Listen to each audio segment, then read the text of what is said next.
Well, Kenya's political trajectory is headed to the Supreme Court in a bid to solve the IEBC versus Azimio la Umoja presidential results announcement quagmire.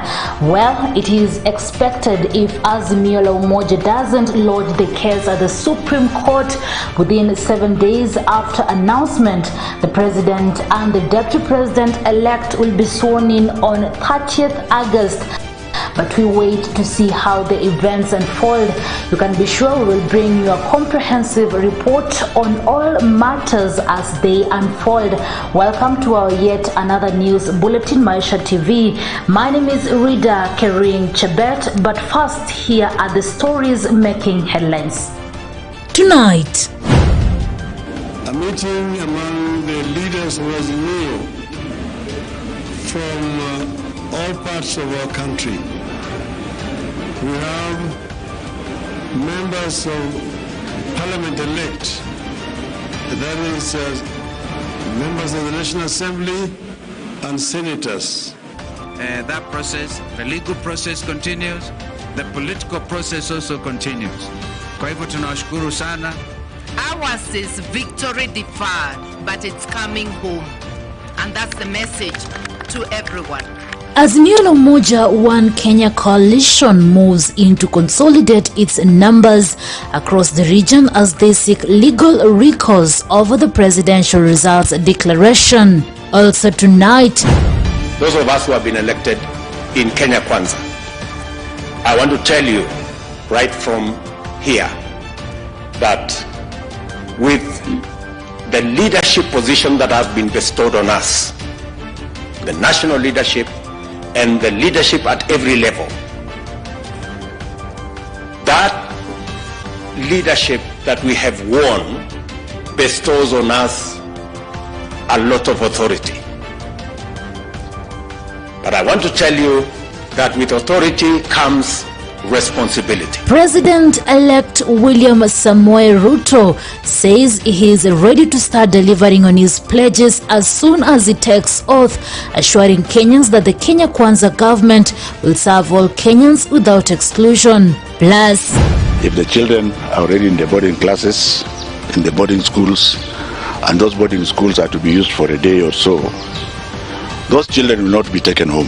Education CS Professor George Magoha maintains that schools across the country will not be closed for the by-elections next week, nor will they be closed if Kenya holds repeat elections.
Alright, welcome. My name is Rida Kering Chebet and this is Prime News. Let's begin with a story from Karen, Nairobi, where Kenya's President-elect William Ruto, in a meeting with Kenya Kwanza elected leaders, has told public servants to keep off politics and carry out their roles as stipulated by the law. Speaking on Wednesday during his first meeting with the Kenya Kwanza Alliance elected leaders at his current residence in Nairobi, Dr. Ruto termed public servants' involvement in politics as unprofessional and an abuse of office. The The president-elect said that under his administration, public servants will be expected to focus on their offices and leave politics to political players. The meeting comes a day after IEBC gazetted William Ruto and his running mate Rigathi Gachagua as president and deputy president-elect. Our very own Chepchumba Sharon covered the story and filed the following report.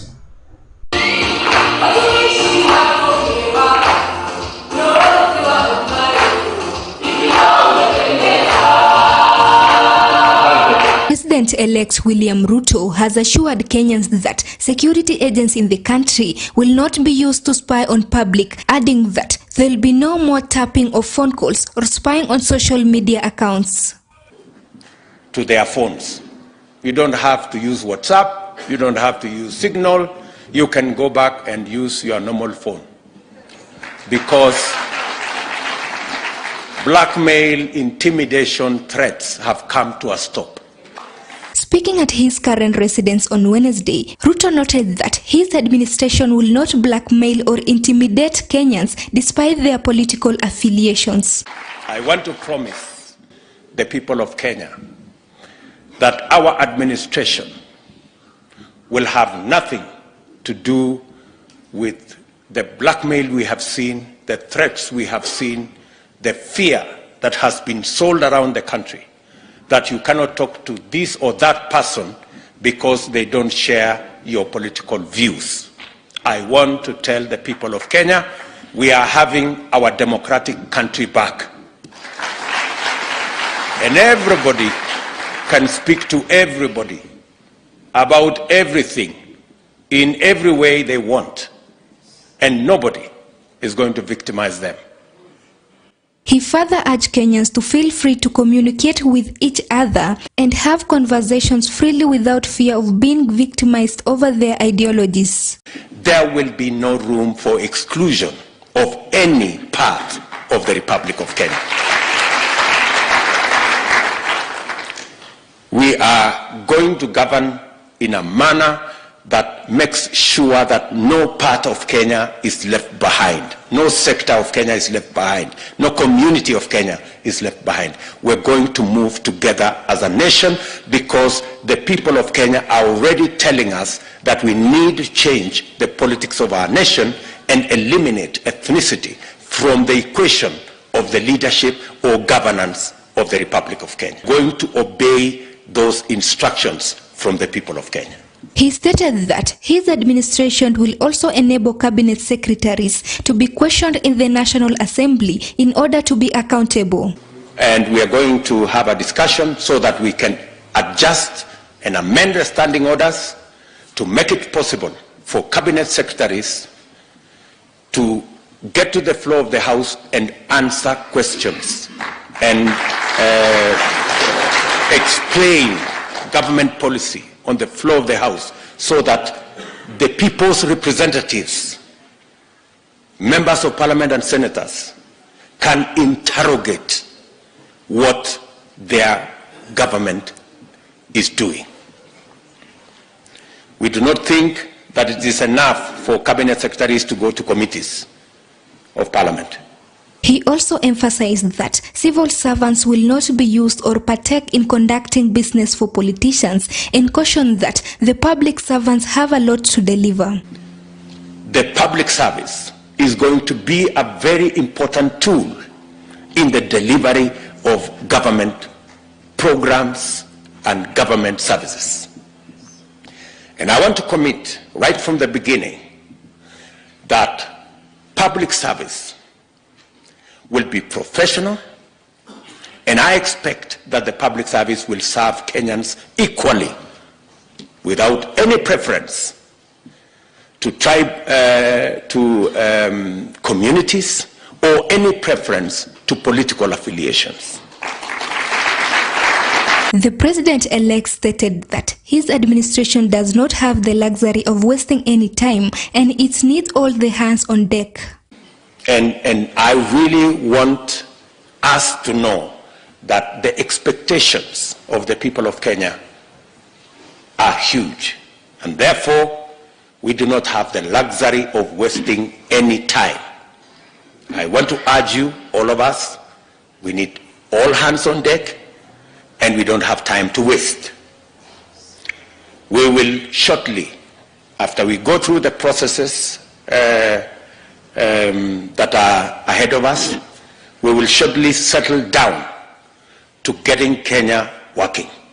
President-elect William Ruto has stabbed at least 8 independent candidates who won parliamentary seats in the August 9th general election. We also have in the House independents who are not members, directly members of Kenya Kwanza. Wasimame, 8, and another 2 who are not here today. Okay, so out of 12, I think 10 members of the 10 independent members have joined our team.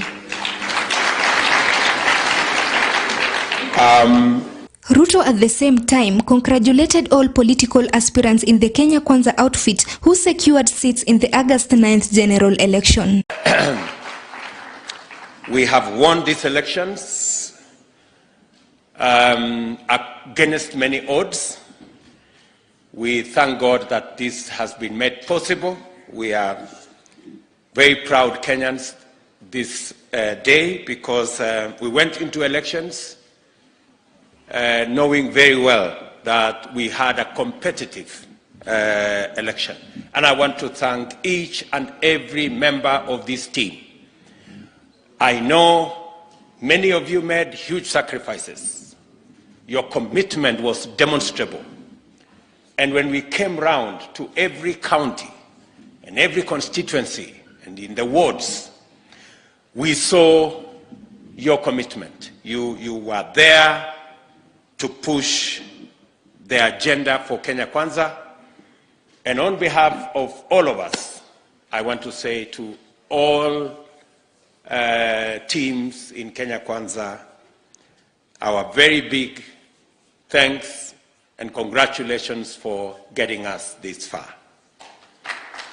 Leaders present at the ceremony included Deputy President-elect Rigathi Gachagua, Musalia Mudavadi, Moses Wetangula, Amason Kingi, Alfred Mutua, Justin Muturi, Moses Kuria, Mwangi Kiunjuri, and former Governor of Nairobi County Mike Sonko. The journey to liberate this country from state capture, conflict of interest, economic mismanagement has just started. And we are grateful to God that the man who has been given this task is equal to it.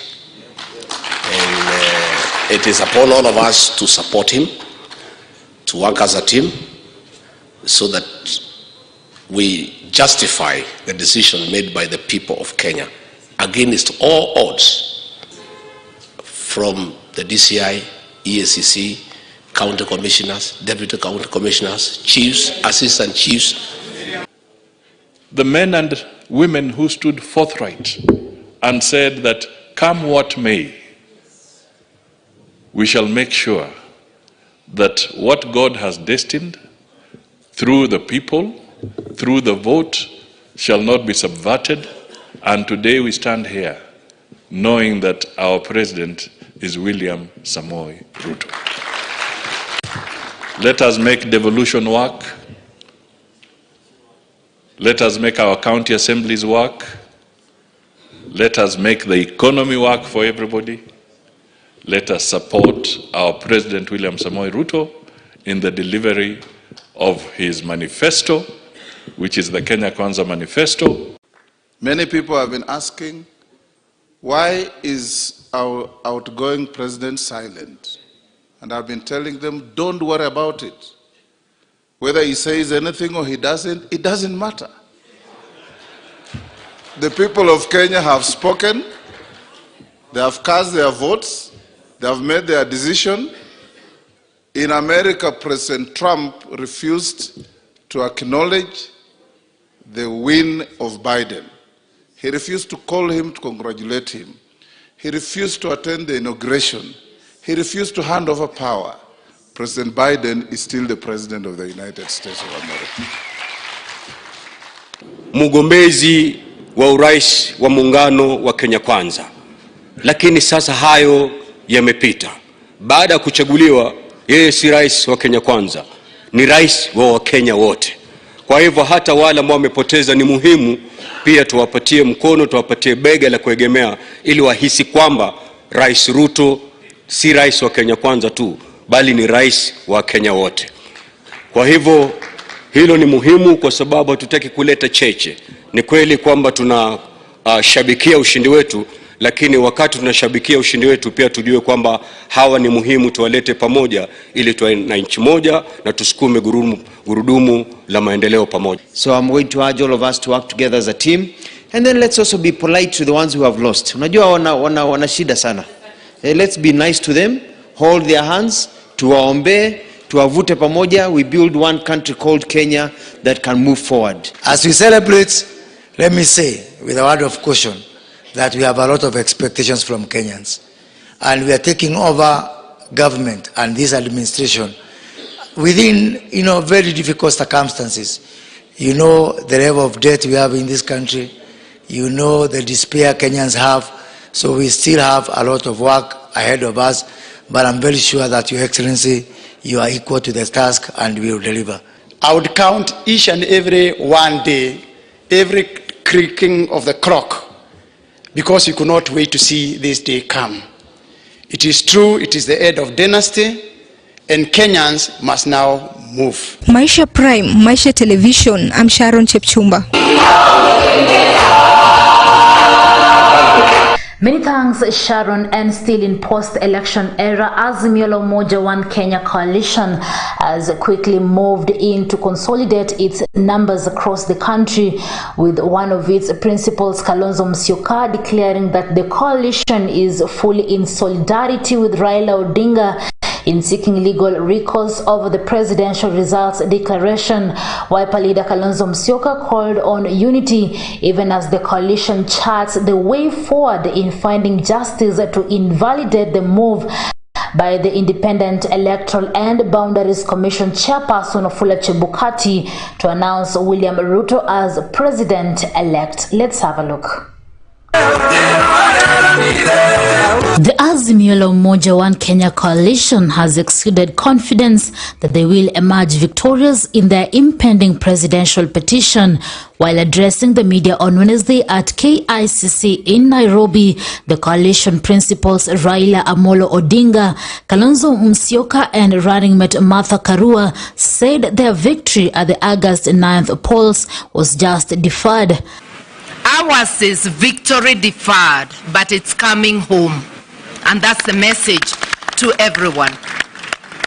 As we explore avenues, all legal and constitutional avenues, let everybody know victory is coming home. The Azimio leaders spoke after what they termed as a familiarization meeting with the Azimio elected leaders from across the country.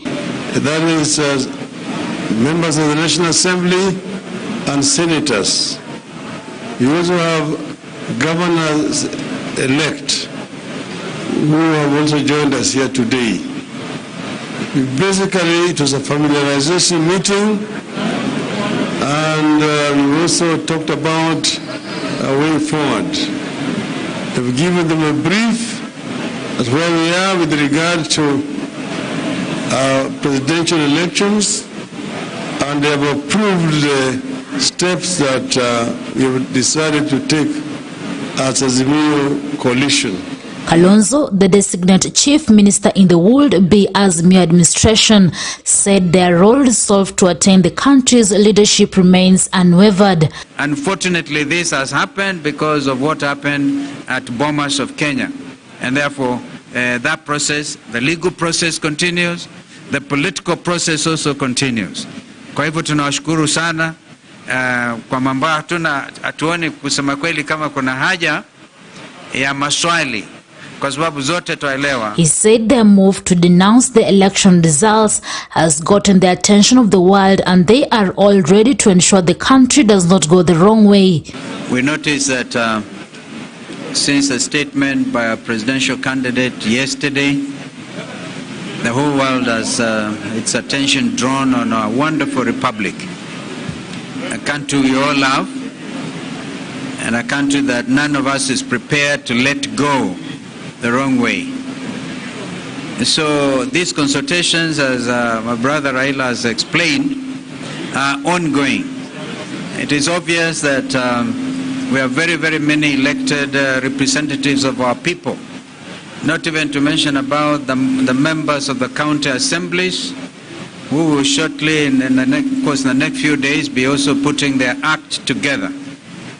So we will continue with our caucuses in terms of the regions, the coast region, the northeastern region, the Nyanza region, the central region. We are all doing this so that people can get to understand each other better. The Azimio team has indicated that it will be heading to the Supreme Court to overturn President-elect William Ruto's win in the August 9th contest. Our figures show that we command the National Assembly. Just like I said the last time, the Senate, our competitors are up by 1, but the National Assembly, we command. We, therefore, after meeting, we must look and plan how we are going to execute our mandate. And that is normal. And our members are taking that up. Raila on Tuesday termed the results as null and void and said they will explore all legal avenues to ensure the outcome of the election is reversed. Our view in Azimio is clear. The figures announced by Mr. Chebukati are null and void.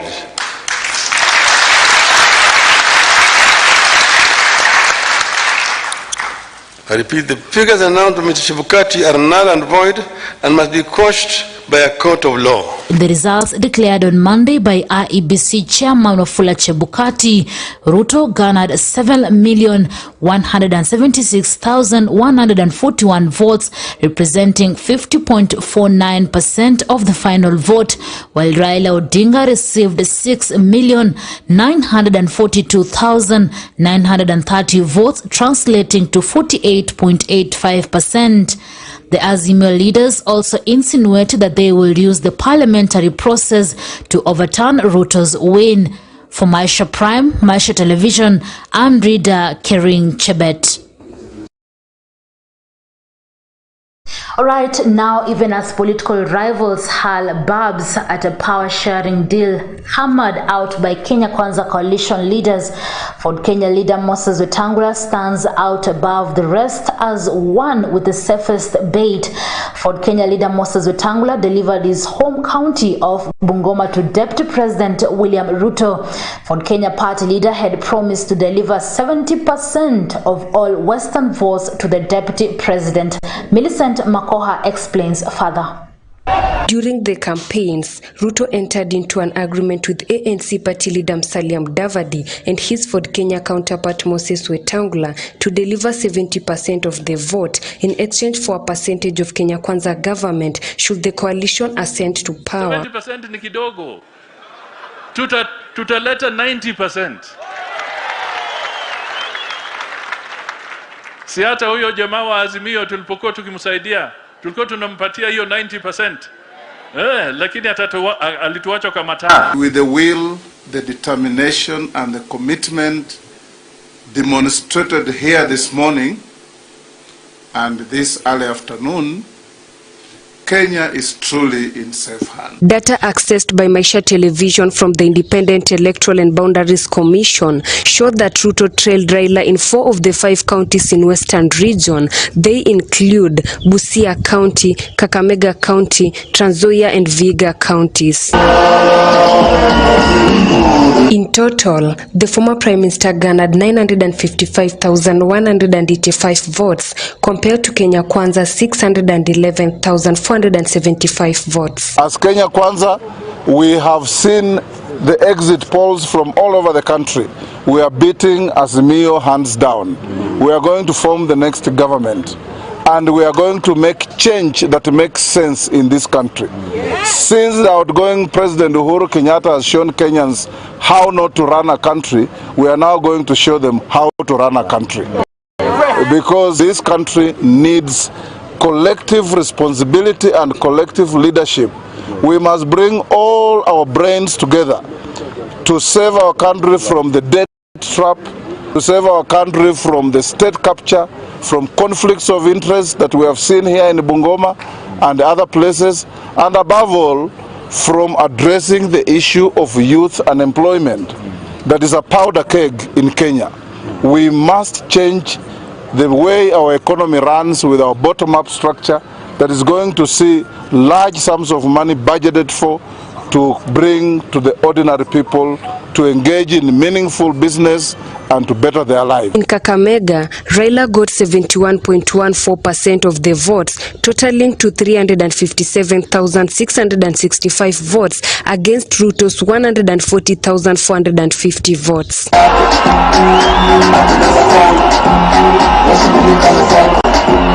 In Bungoma, Ruto defeated the former Prime Minister after garnering 255,907 votes, representing 63.16% of the votes, while Raila got 145,240 votes. The county is Wetangula's stronghold, and he clinched the Senate seat in the polls. Because Kenya is a great country, constantly punching below its weight because of a deficit of leadership. And never again should we allow ne'er-do-wells to take the realm of leadership in this country and convince themselves repeatedly but falsely that this country belongs to them.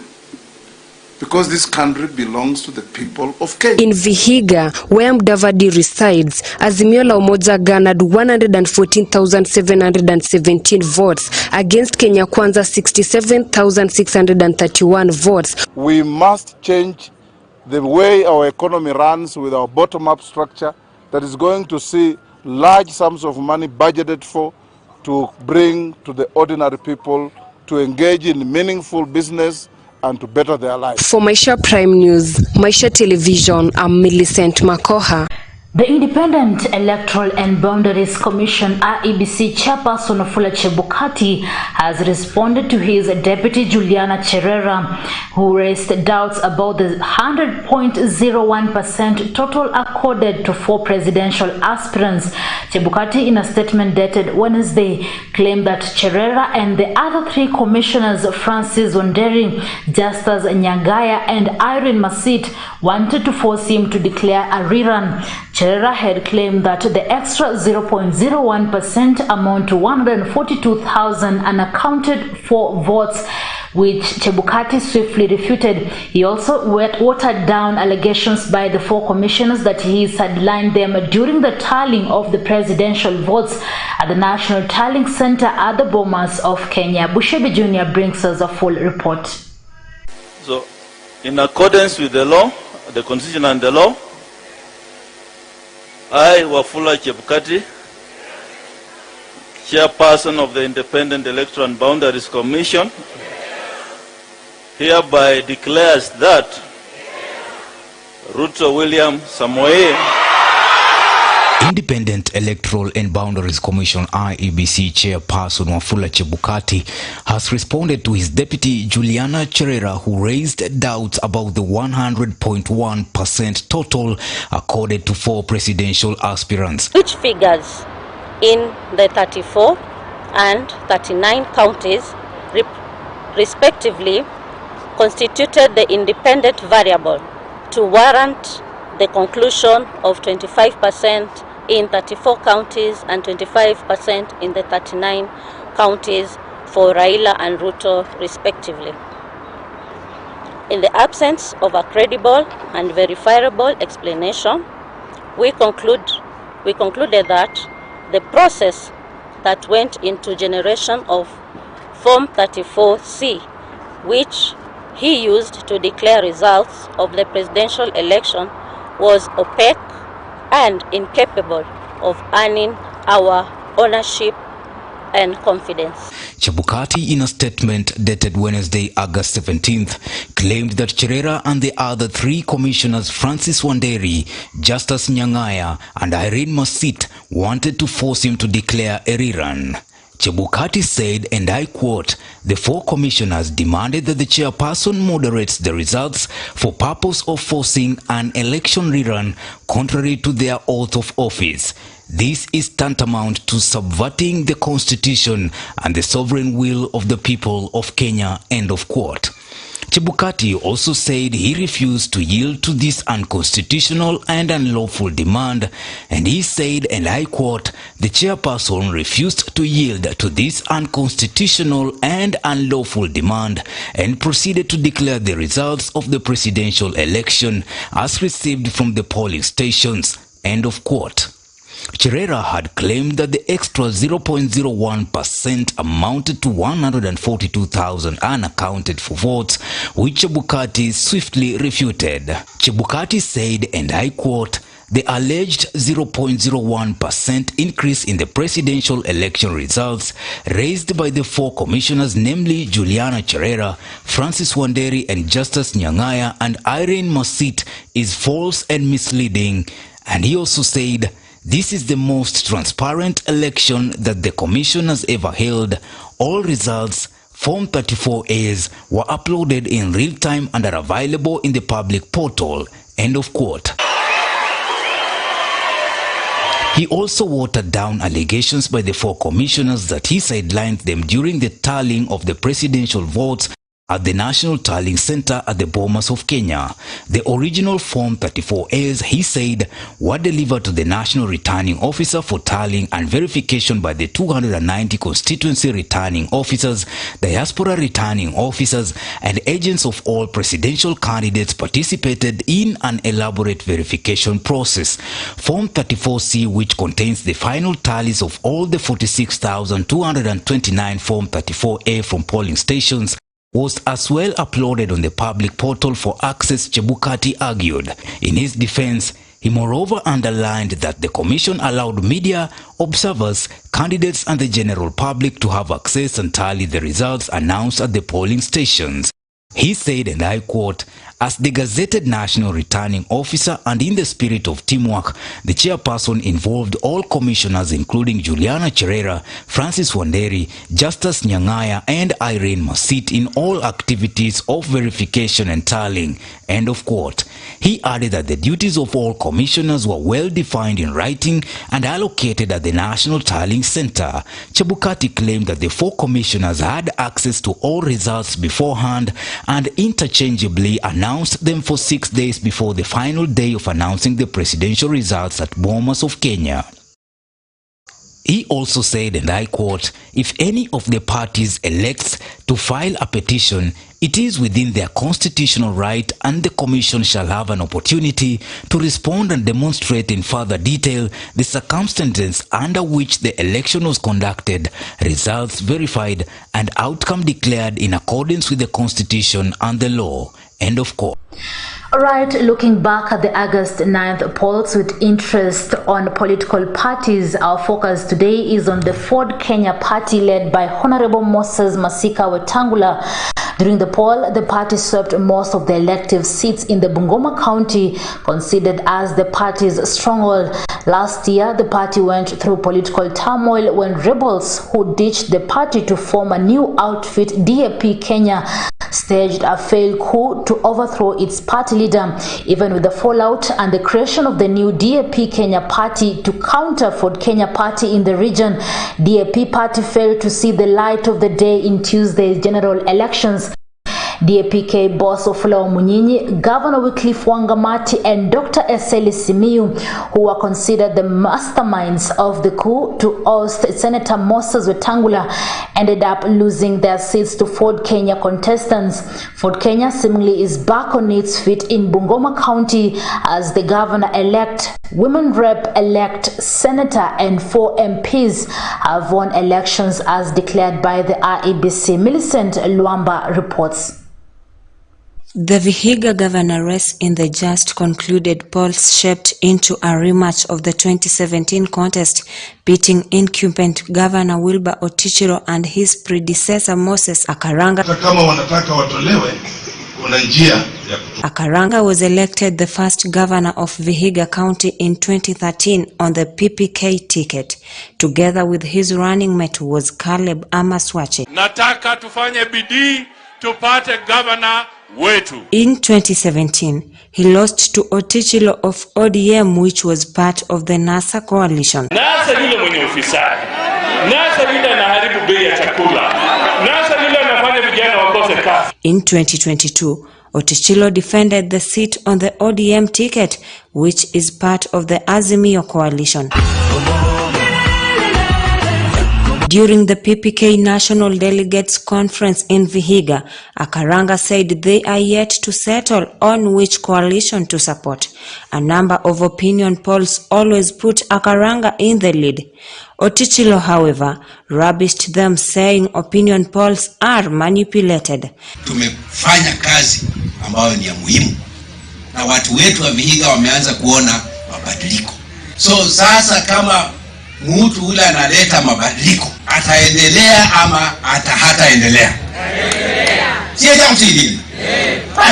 Besides Otichilo and Akaranga, the race also attracted Senator George Haniri of United Democratic Party, Francis Ominde of Federal Party of Kenya, and Sabatia MP Alfred Agoi of Amani National Coalition. Mheshimiwa Senator wa Vihiga George Haniri. Mimi nataka tusaidie Mheshimiwa Agoi awe governor na apate deputy governor wake watufanyie kazi. Vihiga Governor Dr. Wilbur Otichilo managed to retain his seat, beating 4 other contestants. The governor-elect banked on the impressive track record while in office, which gave him an edge over the opponents. Sasa wale wengine watu wanakuja hapa wanatembea hapa wanasema wanataka kiti ya Otichilo governor. Waambie hii kiti ilienda samani. Hiyo ilienda. Wangoje Mungu akipenda 2027. Lakini kwa wakati huu nimekalia na nimekaa kabisa. Na kunitoa kwa hiyo utatoa jasho. The senatorial race in Vihiga County gained momentum after 4 aspirants lined up to replace the incumbent George Haniri, who was running for governor. Those who were seeking to succeed Haniri included Geoffrey Osothi, Jackson Swadi, Babira Ndenda, and Leo Ongadi. Osothi vied for the seat on an ODM ticket while Ongadi vied on DAP-K party.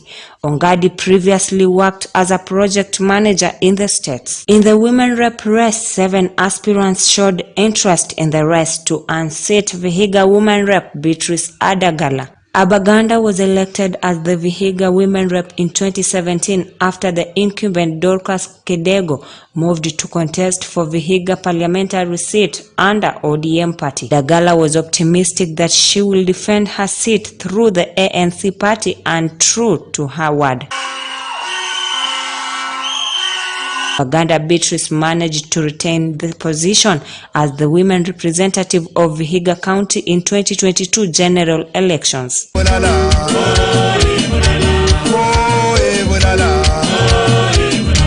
While moving to Bungoma, the Bungoma governor race attracted a new entrant, increasing the number of aspirants to 5. The contest attracted several aspirants, including incumbent Wycliffe Wangamati, Senate Speaker Kenneth Lusaka, Nairobi-based businessman Zakaria Baraza, and Kibabi University lecturer Sophie Walialu and Peter Hakina. Speaker Ken Lusaka returned back as the governor of Bungoma County after defeating incumbent Wycliffe Wangamati. I'm grateful to my party leader, Senator Moses Wetangula, for walking the weight and breadth of this county with me. I'm humbled that you would place your faith and trust in me once again. This is a responsibility that I do not take lightly, and I will endeavor to represent you and the people of Bungoma County with utmost transparency and boldness. Ford Kenya leader Moses Wetangula has retained his Bungoma senator seat in a resounding victory. The Kenya Kwanza Alliance co-principal generated 286,143 votes, proving his critics who had doubted his political command in the western region. As Kenya Kwanza, we have seen the exit polls from all over the country. We are beating Azimio hands down. Bungoma women representative seat was in top gear and attracted more than 2 aspirants who are seeking to outseat the incumbent Catherine Wambilianga. Millicent Luamba, Maisha Prime News, Maisha Television. Kenya Kwanza Alliance, United Democratic Alliance, UDA, has backed majority of Trans Nzoia County Assembly seats, according to results declared from all the 5 constituencies tallying centers. UDA, led by President-elect Dr. William Ruto, scooped 12 out of the 25 MCA positions. The Democratic Action Party, DAP, which is affiliated to Defense Cabinet CS Gina Malwa, won 7 seats, followed by Ford Kenya with 3 seats. ODM managed 3 seats. For a long time, Trans Nzoia County has been perceived as Ford Kenya's stronghold. However, the party's performance in elective politics continues to dwindle. Nerima Wekesa with more. Trans Nzoia County, the county number 26, is located in the western part of Kenya. It has 5 constituencies, namely Kwanza constituency, Endebess constituency, Sabot constituency, Kiminini constituency, and Cherangani constituency. Patrick Simiyu Haemba has been Trans Nzoia County Governor since 2013 under Ford Kenya Party. Senator Mbito Michael Malinga has been Trans Nzoia Senator since 2017 under Jubilee Party. Women Representative Janet Nangabo Wanyama has been Trans Nzoia Women Representative since 2017 under Jubilee tickets. The IBC cleared 7 candidates to run for the Trans Nzoia gubernatorial seat. 4 of the 7 candidates were running on independent tickets, while 3 were sponsored by political parties. The 7 candidates include Chris Wamalwa under Ford Kenya tickets, George Natembea of DAP Kenya, Wilfred Muraya of Usawa Party, Jim Duruchi of Independent, Professor Ben Wanjala of Independent, and Wycliffe Eshiwani under Independent. Former Regional Commissioner George Natembea won the Trans Nzoia governor seat. As the returning officer for Trans Nzoia County, and by the powers conferred to me by the Constitution of Kenya, I want to hereby declare that George Natembea of ID number 10857919 has been duly elected as the county governor for Trans Nzoia. This was after gaining 158,919 votes under DAP Kenya Party. Ningependa kuchukua nafasi hii washukuru wananchi wa Trans Nzoia kwa kunipatia nafasi ili niwe gavana wao kwa miaka 5 ambayo inakuja. His competitor Chris Wamalwa of Ford Kenya came in second with 79,020 votes. Wamalwa conceded defeat. UDA party candidate Alan Chesang clinched the seat with a vote count of 123,793 votes. In women representative seat, we had Lilian Chebet Sioi under UDA ticket, Fanis Hatundu of DAP Kenya ticket, Dr. Susan Nahumicha of Ford Kenya, Janet Nagabo, who was defending her seat, among many. And all lost to United Democratic Alliance UDA candidate Lilian Chebet Sioi, who garnered 102,488 votes. Against her opponent Fanis Hatundu, who got 65,641 votes under DAP tickets. Busia County, the county number 40, is made up of 7 constituencies: Teso North, Teso South, Butula, Matayos, Funyula, Budalangi, and Nambale. Sospita Odeke Ojamong has been the first governor of Busia County since 2013 under ODM party. Amos Wako, former Attorney General of Kenya, who was the first senator in Busia County under ODM party. Florence Mwikali Mutua has been the first women representative since 2013 under ODM party. She also attempted to run for Busia governor but lost during nominations to Paul Otuoma. IEBC cleared 5 candidates to run for the gubernatorial seat to succeed Governor Sospita Ojamong. The 5 candidates include former Funyula MP Paul Otuoma of ODM party, Nambale member of Parliament Sakwa Bunyasi of ANC party, ex-Busia County Education Chief Officer Daniel Mogoria of National Agenda party, businessman Michael Olo of National Liberation Party, and Deputy Governor Moses Mulomi under DAP Kenya party, whom later on decided to support Paul Otuoma. On 12th August, IEBC declared the former Funyula Member of Parliament Dr. Paul Otuoma as Busia Governor-elect.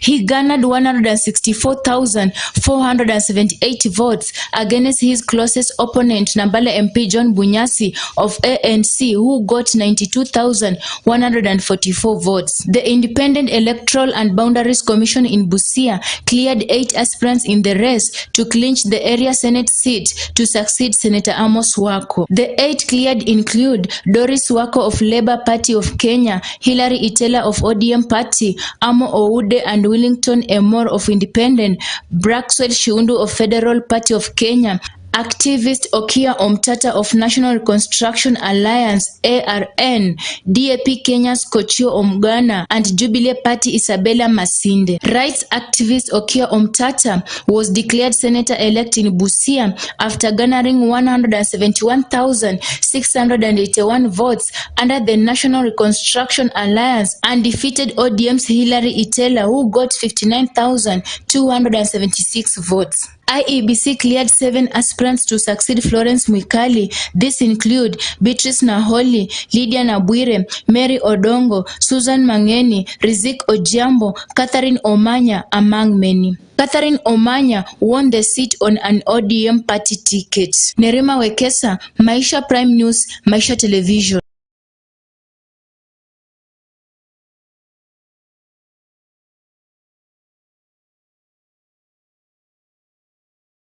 Right, allow me to take a short commercial break. I'll be right back.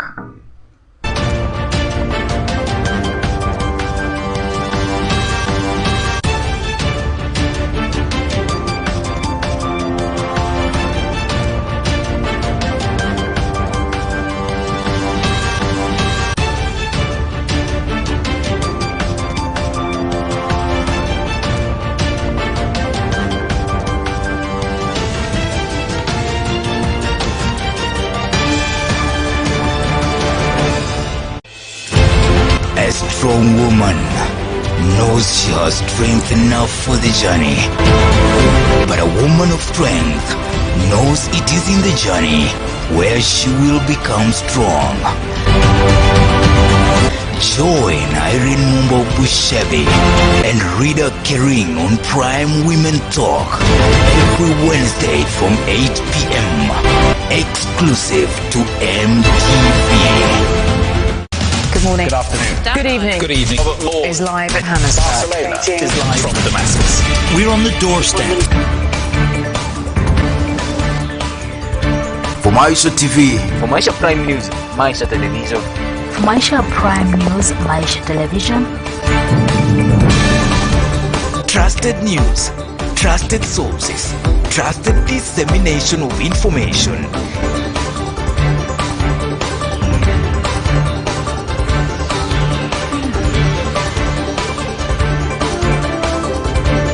Protect by all available means our territory. Parliament must be careful. Maisha Prime News, Monday to Friday at 8 p.m. Trusted, unbiased, authoritative. The stage is set. The time is now. Credible news. It is Prime News. Only on Maisha. Maisha TV. Prepare for the beast.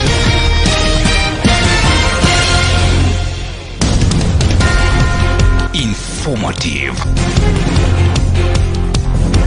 Authoritative. Unbiased. Welcome to Maisha News. Engineering jobs can now also be found widely in the computer engineering, software engineering, nanotechnology, mechatronics, and many more. Engineering tips in association with Kongoni Technical and Vocational College, technology and innovation to meet societal needs.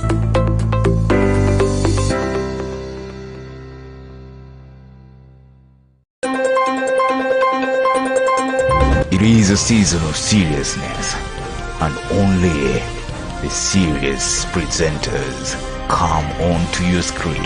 Maisha Prime News and Maisha Prime Morning Edition. My hustle, my story. Maisha Prime Weekend. Rida Karim Chebet, Millicent Makoha, Brian Gad. Only on Maisha TV. The stage is set. The time is now. Credible news. It is prime news. Only on Maisha TV. Prepare for the beast.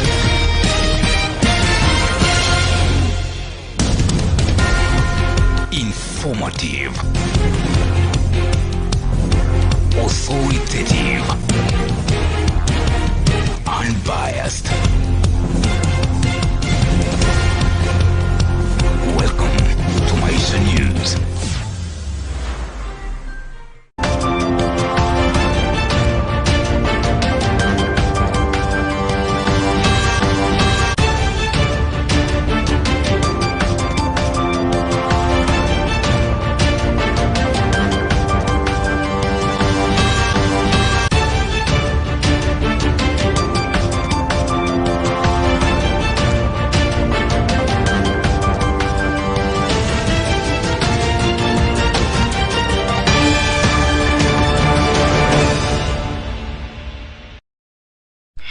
Thank you for staying with Maisha Prime News. Welcome back. The Nairobi Metropolitan Services NMS will be discontinued in October if the new government sees no need for it, the Public Service Commission has said.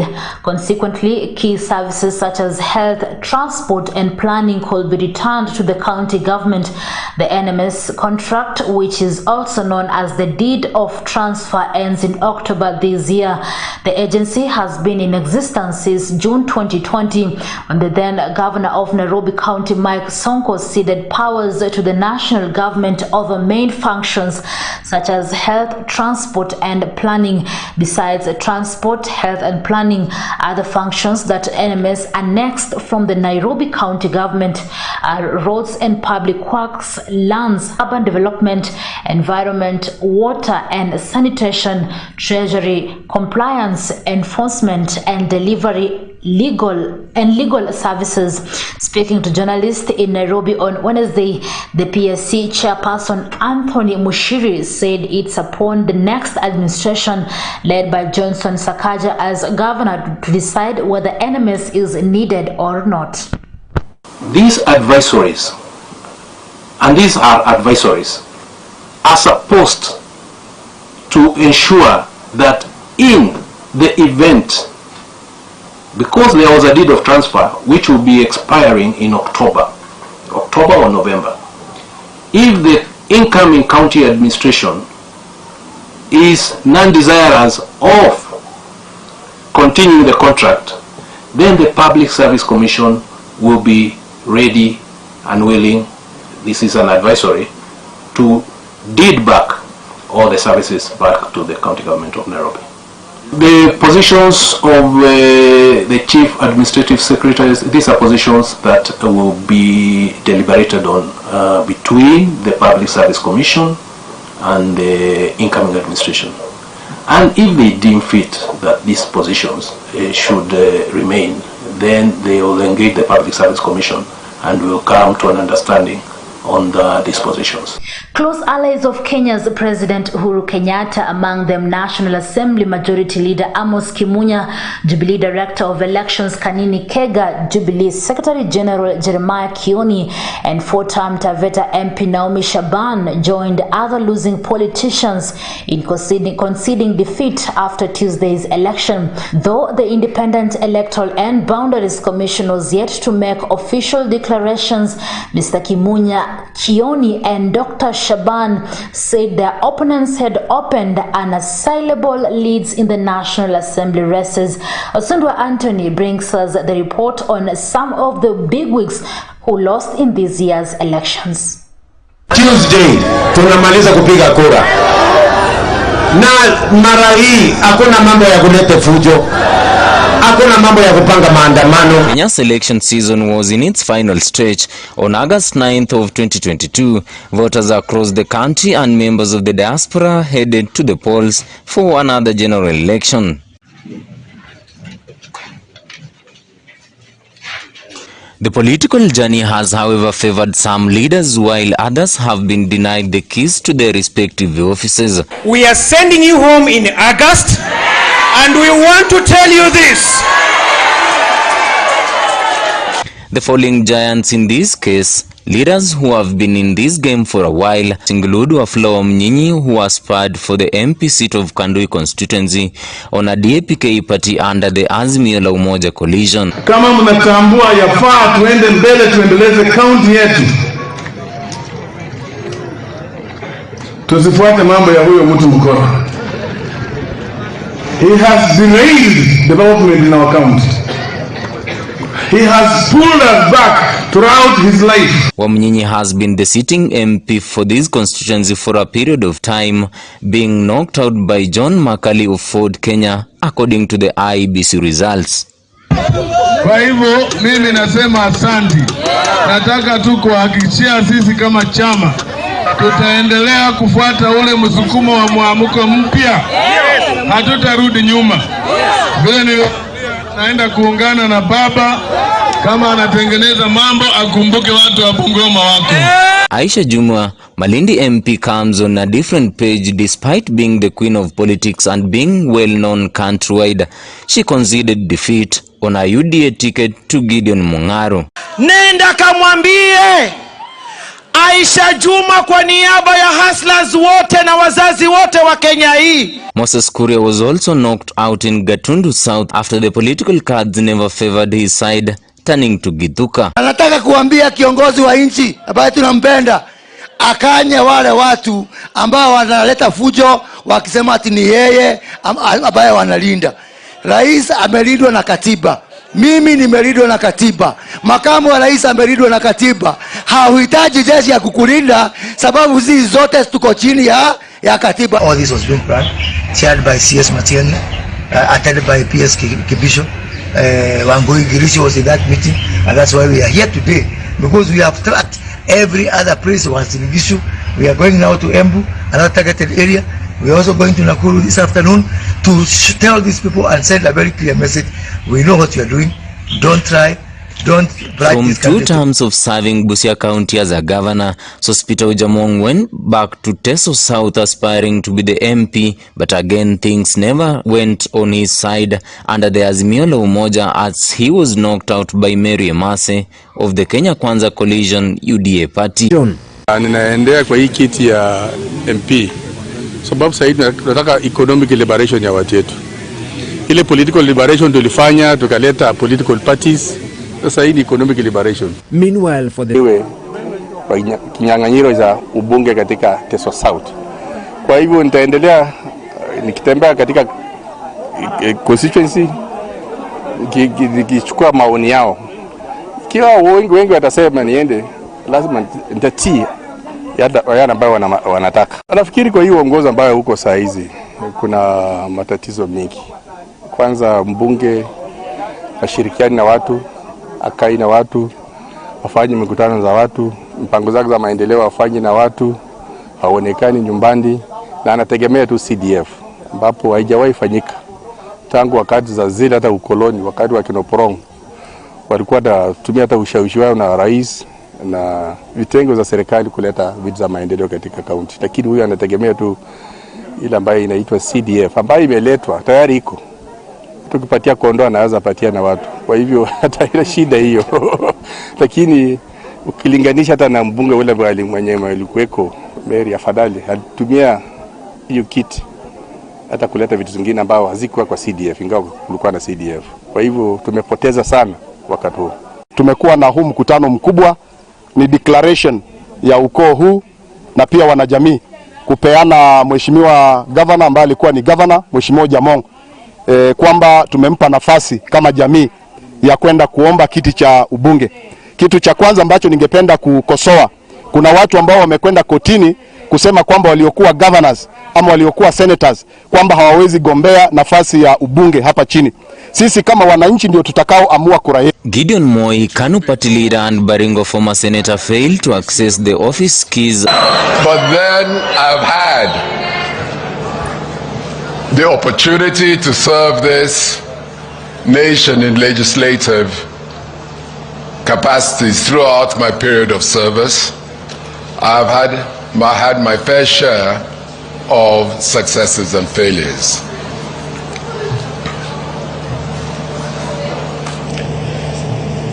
However, I take great pleasure in the tremendous lessons I've drawn from these experiences. And if there's one thing I am certain about, is that it's possible to make this country great for you and for me. And so today, I've heard your voices. I've listened to you. The voice of the people is the voice of God. After IEBC announced William Cheptumo as the senator-elect of Baringo under the UDA ticket after serving as Baringo North MP for 15 years. Again, in a special way, agreed in your resolve that their second senator to serve them for the next 5 years is William Cheptumo. The man standing before you, I want to humbly, and I want to start by thanking the Almighty God, because leadership comes from Him. He uses the people to take a decision. Through the people, God has spoken. I would like, with a lot of humility, to take this opportunity to thank the Almighty God and to thank you people of Baringo County for entrusting me, to serve in that position of being a senator. I am aware of the responsibility constitutionally that is placed in me in that position. I will pray God to help me, to guide me.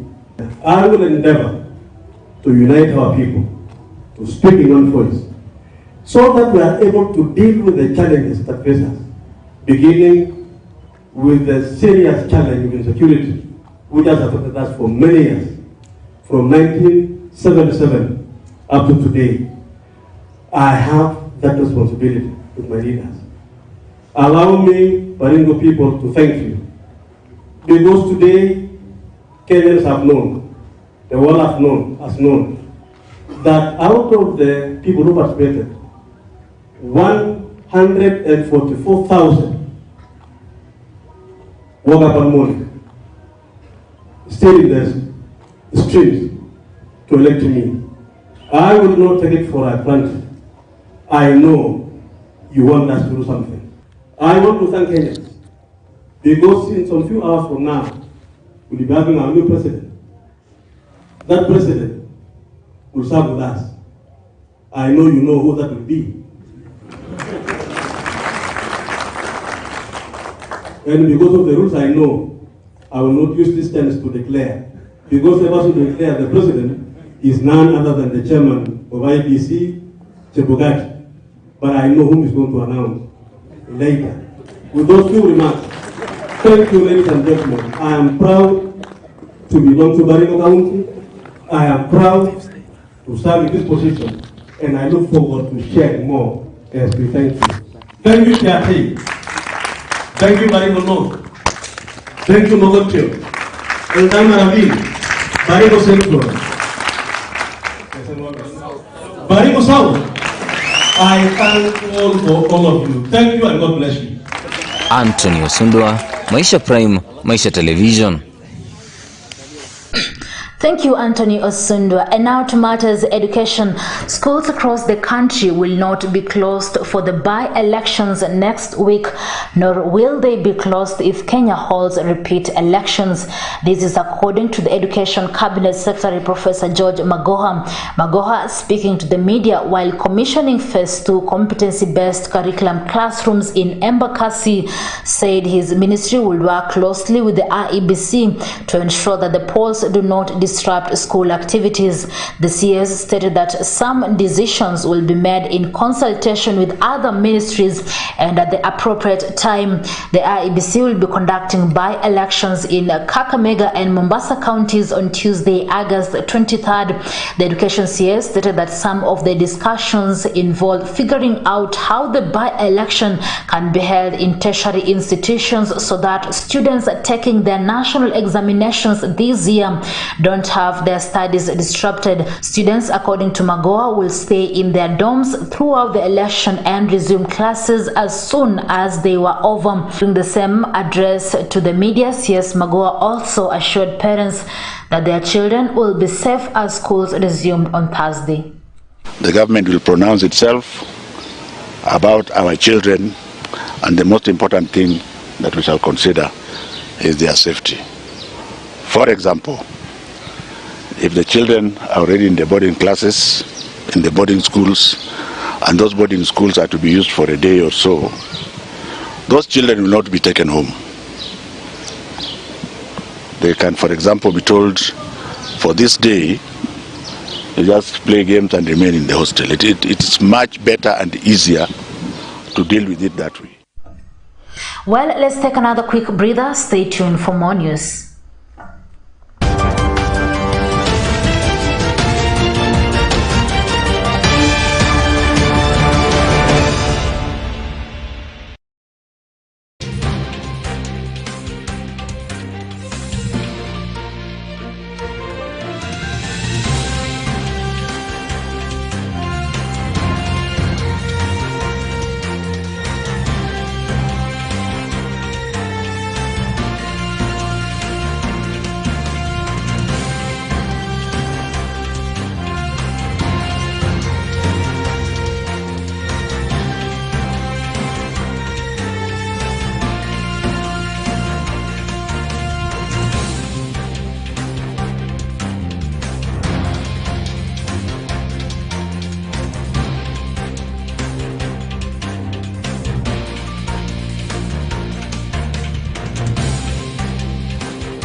Are you looking for a reputable technical institution to enhance your technical skills? Look no further. Kongoni Technical and Vocational College is an approved technical training institute by TVETA, a college committed to providing you with quality programs and services that will enhance and enrich your technical hands-on skills to meet societal needs. It is a top-rated technical and vocational college in provision of training, innovation, and action research in Kenya and beyond. We provide quality technical vocational training and research in collaboration with stakeholders to produce highly skilled and innovative human resource. We offer certificate in general agriculture, diploma in entrepreneurial agriculture, diploma in general agriculture, artisan in storekeeping, certificate in computerized secretarial, certificate in supply chain management, certified in information studies, certified public accountant, diploma in accounting, diploma in supply chain management, certificate in ICT, diploma in ICT, certificate in welding and fabrication, diploma in welding and fabrication, certificate in hairdressing and beauty, diploma in fashion design and clothing, certificate in fashion design and clothing, among many. Kongoni Technical and Vocational College is located in Likuyani Sub-County of Kakamega County, next to Likuyani Sub-County headquarters along Kitale Eldoret Road. For more information, contact us on 0721927458 or 0712114908. You can also send your application to PO Box 4530-205 Matunda or write to us on email to kongonitvc@gmail.com. Kongoni Technical and Vocational College, technology and innovation to meet societal needs.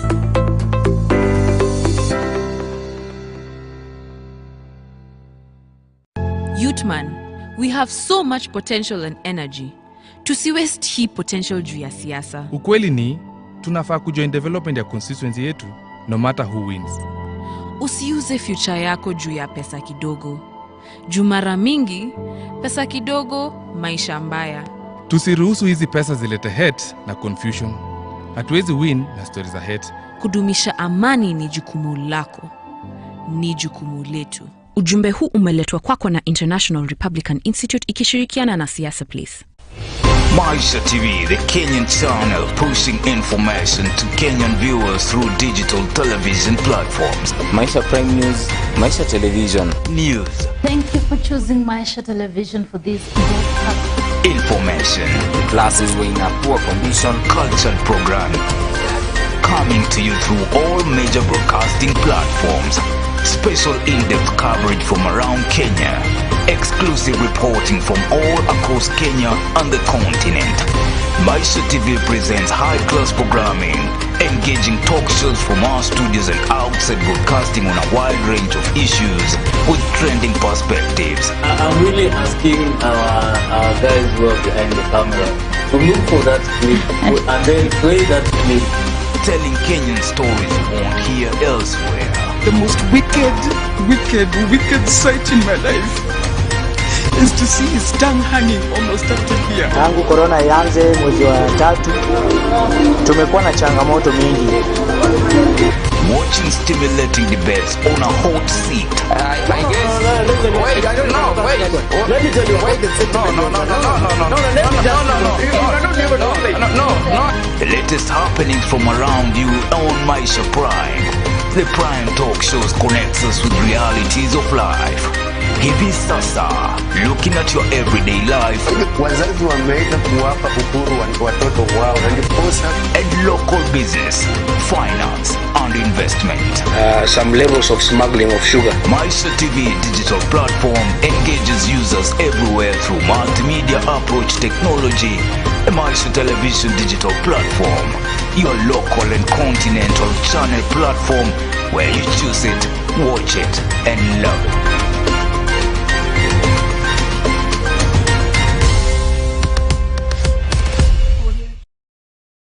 Glad is still tuned to Maisha Prime News here on Maisha Television.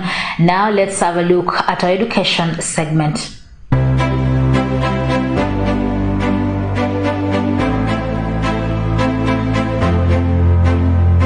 As the Form 1 enrollment continues countrywide as it was directed by the Ministry of Education, the capacity expected in secondary school might differ from the Education Ministry Form 1 placement list following the Form 4 KCSE results.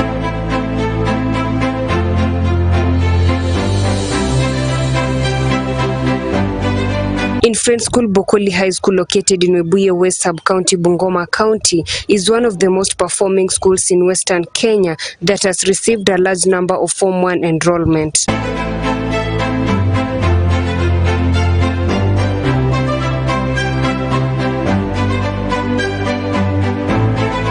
school under the able principal Mr. Namsende Msonye recorded excellent performance in 2021 Kenya Certificate of Secondary Education, attaining a mean score of 5.9. Yeah, we also want to thank God that our Form 4s did KCSE, the 2021 performance. They tried their best, and I want to say we had a mean of 5.9, and we had around 70 students going to the university. And when we look at our position, the tentative position in the county, we are position 13 out of almost 200 and over 200 schools. They did their best, and I think we received all their results.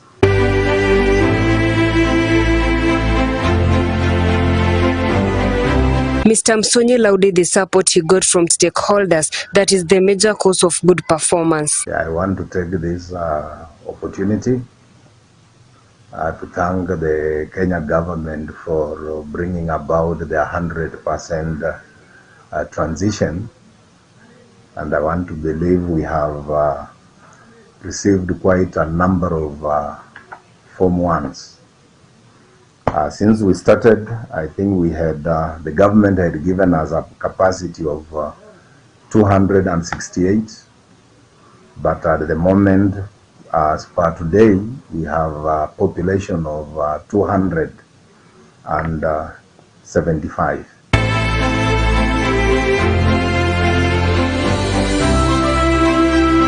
He also appreciated the county government of Bungoma for offering the scholarship to Need and Bright, as more than 100 Form 1 students under Wangamati scholarship program have been admitted to the school. To appreciate and thank the Bungoma County for also awarding full scholarship and special scholarship to the learners.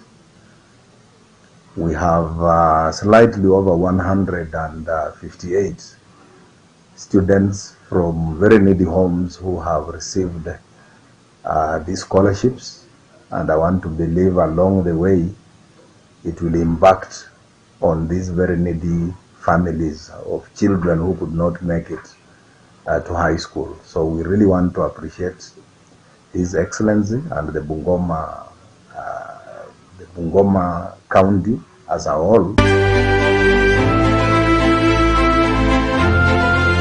Mr. Namsende has promised to improve performance in the 2022 Kenya Certificate of Secondary exam, as the school has enough resources to achieve a mean of 7.0. We intend, we are preparing the present group, and we intend at least to be able to move up and be able to get our target, which is at least a mean of 7. But we received all our results, none of our students.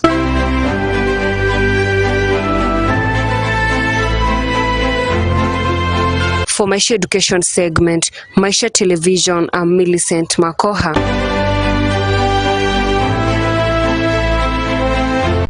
Right, thank you so much for that segment. And moving on, let's have a look at our daily business feature, My Hustle, My Life, My Story.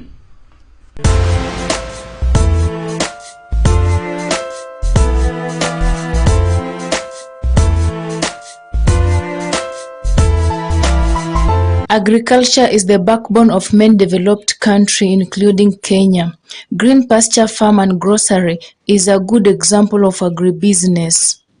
Maisha TV paid a visit to Green Grocery Farm in Kandui constituency, Bungoma County, where we met farm manager Mr. Eugene. At the time of our visit, Mr. Eugene was busy serving his customers from different parts of the country. Kwa majina naitwa Juliet Akinyi, nimetoka Skata, nimekuja kununua nyanya. Nimepata kiasi, sijapata jinsi vile nilikuwa nataka, ni kwa sababu he had just harvested tomatoes, capsicum, onions, sukuma wiki, managu, traditional vegetables, and many more. Mr. Eugene gave us a tour around the farm, where we started with one of the greenhouses. He explained how capsicum are planted. Karibu in Green Pasture Farm. We are now under the greenhouses. Tumeanza na greenhouse ambayo tumeestablish capsicum ambapo watu wengi wanaijua kama hoho. So hii capsicum tuko na aina mbalimbali ya capsicum ambayo tunapanda katika hizi greenhouse zetu. Moja hapo tuko na red capsicum, tuko na yellow capsicum, then tuko na green capsicum. Na hizo zote tunazipanda katika hizi greenhouse zetu na tunafanya mauzo hapa wakati imeshatengenezwa. Tunaanza kwanza na kuyatengenezea katika, we call them nurseries, the portable ones. Tunazitengeneza under good conditions ambapo tunatumia the right varieties, the hybrids. Like currently hizi zenye mnaona hapa, they are the admiral variety. Hiyo ndio tumeestablish hapa. After nurseries, tuna prepare our greenhouses, then tunakuja, tuna transfer, tunaleta hapa, tunazilea, tunaziguza na mbolea na dawa tuna spray, then tunaanza mavuno yetu. So like zile tumetengeneza zikishafika hivi, tuko na 95 days tutakuwa tumeanza the harvest. Kama hii yenye tunaona saizi hapa tumeanza tu hivi, ni siku ya kwanza tumeanza harvesting, ambapo tumefurahia. We have the first harvest, but at least it's a good production. These venye mnaona hivi tuko na seedlings zenye tumepanda hapa. This greenhouse takes 2000 seeds, but saizi zenye tumeweka hapa establish 1800. Out of the 1800, the first harvest yenye tumefanya, it is a promising one because we are having roughly around like 100 kilos in this one, but it's the first time tumeanza kuifanyia harvesting. So we hope wakati zinaenda kuripe zote, we are going to make a good harvest from them. Yes. Okay. The second stopover was at Venus Greenhouse. In this greenhouse, we have tomatoes. Eugene explained the farming of tomatoes. This is our second greenhouse, ambapo we are producing the tomatoes. This is the NF1 variety. So hii nyanya ni ile tunatarajia mazao mema. That is why tunasema it's the hybrid variety. We establish it right from the nursery. Thereafter, we entered in Uranus and Neptune greenhouses. Inside, there are other type of capsicum and cabbage imported from India. Besides crop farming, there is also goat farming. He explained different types of goat breed and how healthy and delicious is their milk. We did not stop there. We continued with our tour now to open field farming, where they depend on rain or drip. Sasa tuko na huko tumetoka kwingine, hapa tunasema ni open field. Open field tuna base kwa rain fed, ambapo tunamaanisha mvua ikinyesha basi tunapanda, tunatoa mimea zetu tukitegemea maji kutoka juu. Na saa zingine ndio tunaweza weka hizo drip lines. Sasa hapa katika hii block tumepanda traditional vegetable, na hii ni black nightshade, kwa jina ambalo linajulikana sana ni managu. So managu tuko na aina mbili, tuko na ile the improved one na kuna ile traditional. There is onion bulb farming, traditional vegetables, sukuma wiki, bananas, pawpaws and pumpkins. Our tour ended at Mr. Eugene office. He mentioned some challenges, benefits, and later on recognizes the efforts of his staff members. The green farm has provided job opportunity to the community. But they are from within. Then again, we promote our institutes. Like under Bungoma, we have the Sangalo, whereby we have the Sangalo Institute. We have the opportunities for attaches. We have their attaches here. They finish their attaches. We give them in turn so that we can at least expose them to hands-on work. We have the students from that's Bukura Agricultural College, our neighboring, that's County Kakamega. They come to this. But it just means hands-on, and you will achieve. First, you are supposed to be committed, and you are supposed to be a person who can allow to get a risk, or you go for it. You go for it. You don't say, I just need profits. Just go for the risks. Try them, then I think you can see that agriculture is good. For the youths, you can start agriculture with as less as just a word not money, a word. A word somebody can tell you, then you go and improve something that you have. He has not given you money, but a word. So let us just go for the words that are productive for agriculture so that we improve. For Maisha Prime News, Maisha Television, I'm Nerima Wekesa. Well, folks, allow me to put a pause there. We've come to the end of Maisha Prime News, the bulletin that comes to you every Monday to Friday at 8 p.m. and 9 a.m. and also on weekends, that is Sunday at 9 p.m. My name is Rida Kering Chebet. Enjoy the rest of your viewing.